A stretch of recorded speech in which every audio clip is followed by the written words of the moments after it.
আজকের হিরোশিমা শান্ত, আধুনিক প্রযুক্তিতে এগিয়ে, কিন্তু 1945 সালের 6 আগস্ট এই শহরটাই হয়ে উঠেছিল মানব ইতিহাসের সবচেয়ে ভয়ঙ্কর ঘটনার কেন্দ্রবিন্দু।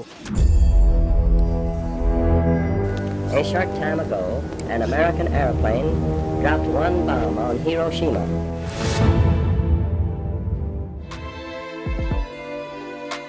সকাল 8:15। আকাশ থেকে নেমে আসে লিটল বয়, পৃথিবীর প্রথম পারমাণবিক বোমা। প্রায় 15 কিলোটন TNT সমতুল্য শক্তির বিস্ফোরণে মাত্র কয়েক সেকেন্ডে ধ্বংস হয়ে যায় শহরের 2 বর্গ কিলোমিটার এলাকা। পুড়ে ছাই হয়ে যায় সব কিছু। হিরোশিমা হয়ে ওঠে যুদ্ধ, ধ্বংস আর মানবতার ভয়ঙ্কর এক প্রতীক। এই ইউরেনিয়াম বোমটা আসলে এক্সপ্লোড হয়েছিল ভূমি থেকে 600 মিটার উপরে, 500 থেকে 600 মিটার উপরে। তো ওখানে এক্সপ্লোর হওয়ার পরে কিছু অংশ আসলে বাতাসে মিলাই গেছে, কিছু অংশ ভূমিতে পড়েছে, আর বাকি ইউরেনিয়ামগুলো আসলে আমাদের ওই যে দ্যাট মিন ধ্বংসা, যেটা আমরা ডিব্রিজ বলি, তার সাথেই ছিল আসলে, যার কারণে ওরা খুব সহজেই এটা ক্লিন হয়ে গেছে। যখন এই মানে আমাদের ধ্বংসা বলয় যখন সরানো হয়েছে, তখনই আসলে এগুলো চলে গেছে।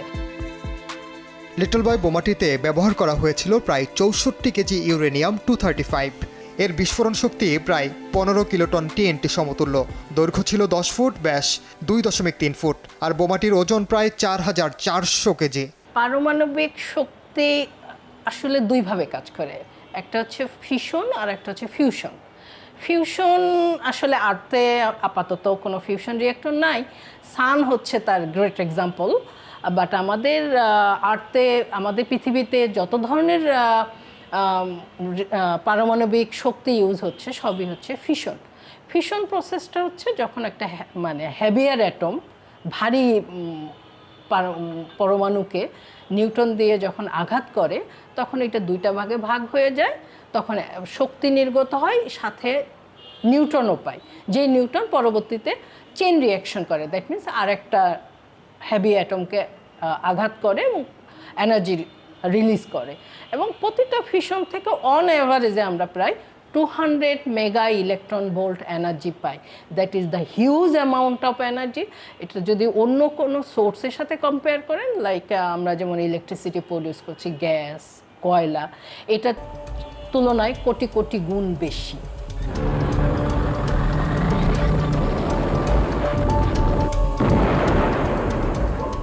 দ্বিতীয় বিশ্বযুদ্ধ তখন শেষের পথে।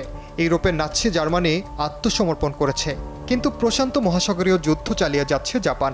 মার্কিন প্রেসিডেন্ট হ্যারি শিপ ট্রুম্যান সিদ্ধান্ত নেন যে কোনো মূল্যে জাপানকে আত্মসমর্পণে বাধ্য করতে হবে, এবং সেই সিদ্ধান্তের ফল 6 আগস্ট 1945। এনোলা গে মার্কিন যুদ্ধ বিমান উড়ে আসে হিরোশিমার আকাশে। সেই মুহূর্ত থেকেই মানব ইতিহাসের অন্ধকার রচিত হয়।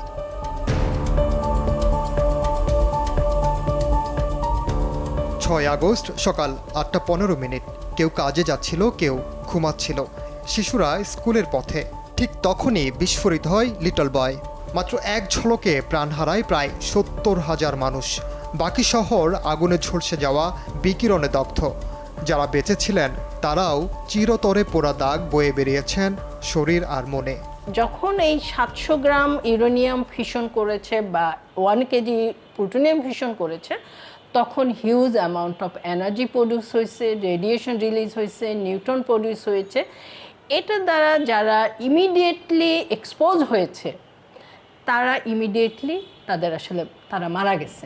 খুব, যেমন 10, আমরা যদি টেকনিক্যাল ওয়েতে বলি, 10 গ্রেড বেশি যারা এক্সপোজ হয়েছিল বা অ্যাবজর্ব করেছিল, তারা আসলে ইমিডিয়েটলি মারা গেছে।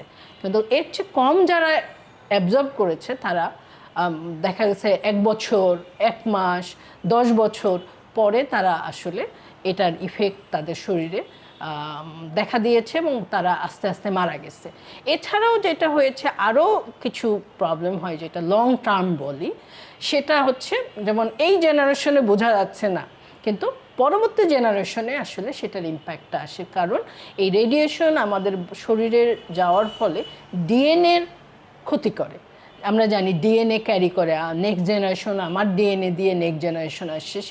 সো ওই ডিএনএ ক্ষতিগ্রস্ত হওয়ার জন্য বিকলাঙ্গ শিশু, মানসিক বিকারগ্রস্ত শিশু বা শারীরিক ডিসেবল শিশু জন্মগ্রহণ করার সম্ভাবনা আছে।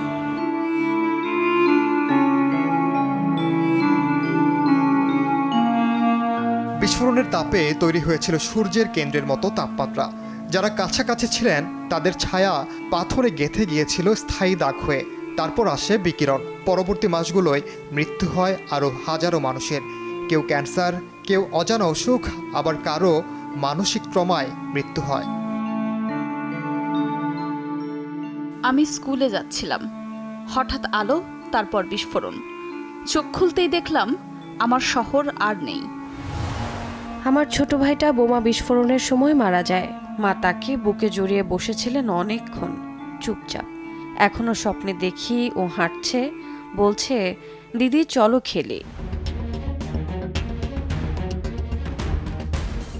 6 আগস্টের 3 দিন পর 9 আগস্ট সকাল 11টা 2 মিনিট নাগাসাকির আকাশে ফেলে দেওয়া হয় ফ্যাটম্যান, যেটি আরও ভয়ঙ্কর পারমাণবিক বোমা। বিস্ফোরণ ঘটে মাটি থেকে 500 মিটার উপরে। মুহূর্তেই প্রাণ হারান 74,000 মানুষ।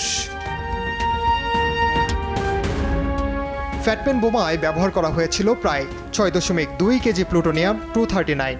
বোমাটির বিস্ফোরণ শক্তি ছিল প্রায় 21 কিলোটন টিএনটির সমতুল্য।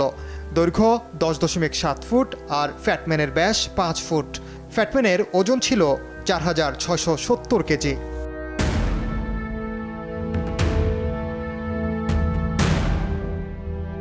$1945 সালের শেষ নাগাদ পর্যন্ত হিরোশিমায় প্রায় 1,40,000 মানুষ মারা যান। নাগাসাকিতে প্রাণ হারান 74,000 মানুষ। দীর্ঘমেয়াদে বিকিরণজনিত অসুস্থতায় হিরোশিমায় প্রায় 2 লাখ মানুষ মৃত্যুবরণ করেন। পারমাণবিক শক্তি আসলে শান্তিপূর্ণ ব্যবহারের জন্য, যদিও হিরোশিমা নাগাসাকিতে একটা ভয়াবহ বিপর্যয় ঘটেছে পারমাণবিক অস্ত্রের ব্যবহারে, বাট এরপর থেকে পারমাণবিক শক্তিধর দেশগুলো আসলে তাদের শক্তি এবং অর্থ কল্যাণের জন্যই ব্যবহার করেছে, যেমন বিদ্যুৎ উৎপাদনের ক্ষেত্রে, ইন্ডাস্ট্রির ক্ষেত্রে, সাবমেরিনের ফুয়েলের ইউজ ক্ষেত্রে, চিকিৎসা ক্ষেত্রে। তো এটা আসলে এখন আমাদের পৃথিবীতে মেইনলি এই পারপাসেই পারমাণবিক শক্তিটা ব্যবহৃত হয়েছে, কারণ হয়েছে এবং হচ্ছে এবং ভবিষ্যতে হবে বলেও আমি আশা করি।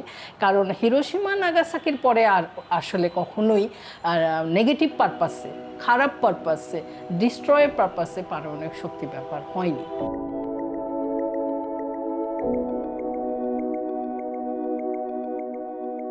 হিরোশিমা এখন শুধু ধ্বংসের স্মারক নয়, শান্তির প্রতীক। প্রতি বছর 6 আগস্ট লাখো মানুষ একত্রিত হন হিরোশিমা পিস মেমোরিয়াল পার্কে। বাজে শান্তির ঘণ্টা, জানায় স্পষ্ট বার্তা, কখনো আর নয়। পৃথিবীর সব দেশের প্রতি এই আহ্বান, যুদ্ধ নয়, শান্তি, ধ্বংস নয়, নির্মাণ। হিরোশিমা যেন হয় মানবজাতির শেষ পারমাণবিক কান্না।